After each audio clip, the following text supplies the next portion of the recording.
Ooh, Word Life, B Money, Funk Doctor. I know it sounds like the beginning to a rap song, but it's not. This one's from Blacklisted. Love this stuff, but usually,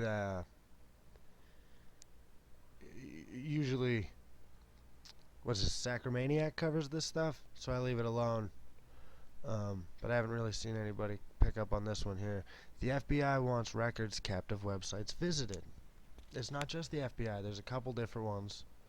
Um, Pretty much everybody, all the major agencies, the NSA, the CIA, they're pressing ISP or internet service providers to record which websites customers visit and retain the logs for 2 years. Um, they say that it'll help them in their investigations into child pornography and other serious crimes, but that's just how they get what they want. And I understand it could help, and it would help with child pornography cases because that all happens primarily online nowadays. But that's really just their way of getting what they want. If they want you to start using the right toilet paper, they'll tell you that it's because, you know, something child pornography, and you're like, oh my god, I gotta use AngelSoft now. So that's really just their way of asking for it, and it also has to do with Homeland Security. Um, Matt Dunn, he's an immigration and customs enforcement agent in the Department of Homeland Security. He supports the idea of data retention.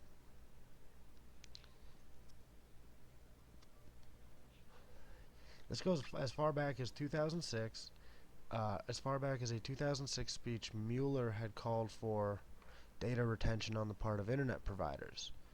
He had emphasized the point 2 years later when he outright asked Congress for it to enact a law making it mandatory.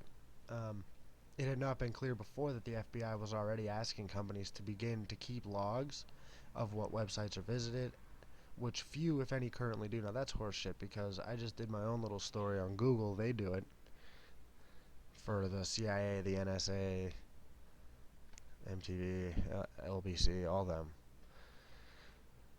Greg Motta, the chief of the FBI's Digital Evidence Section, said that the Bureau was trying to preserve its existing ability to conduct criminal investigations. That harkens to federal regulations in place since '86 require any phone company offering toll service to hold on to all their records for a period of 18 months. That includes their name, the address, number of the caller, number called, date, time, length.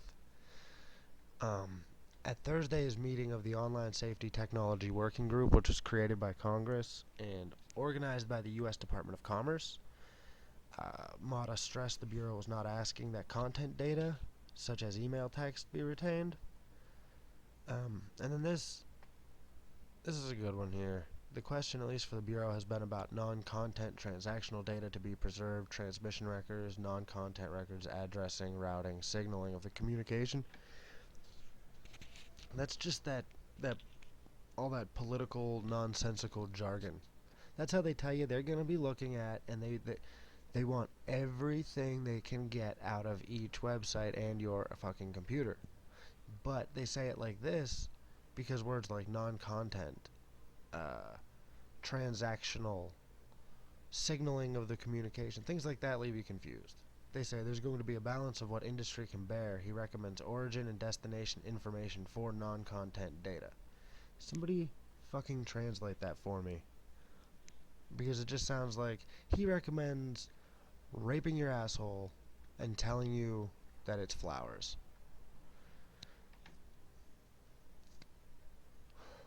And yeah, of course, recording what websites are visited will draw practical and privacy objections. Um, Drew Arena, Verizon's vice president and the associate general counsel for law enforcement compliance, says we're not set up to keep URL info. If you were to do deep packet inspection to see all the URLs, you would arguably violate the Wiretap Act, which they don't care. They don't care about that. Think don't trick yourself. They don't give a shit about some Wiretap Act. Another industry representative with knowledge of how service providers work was unaware of any company keeping logs of what websites its customers visit.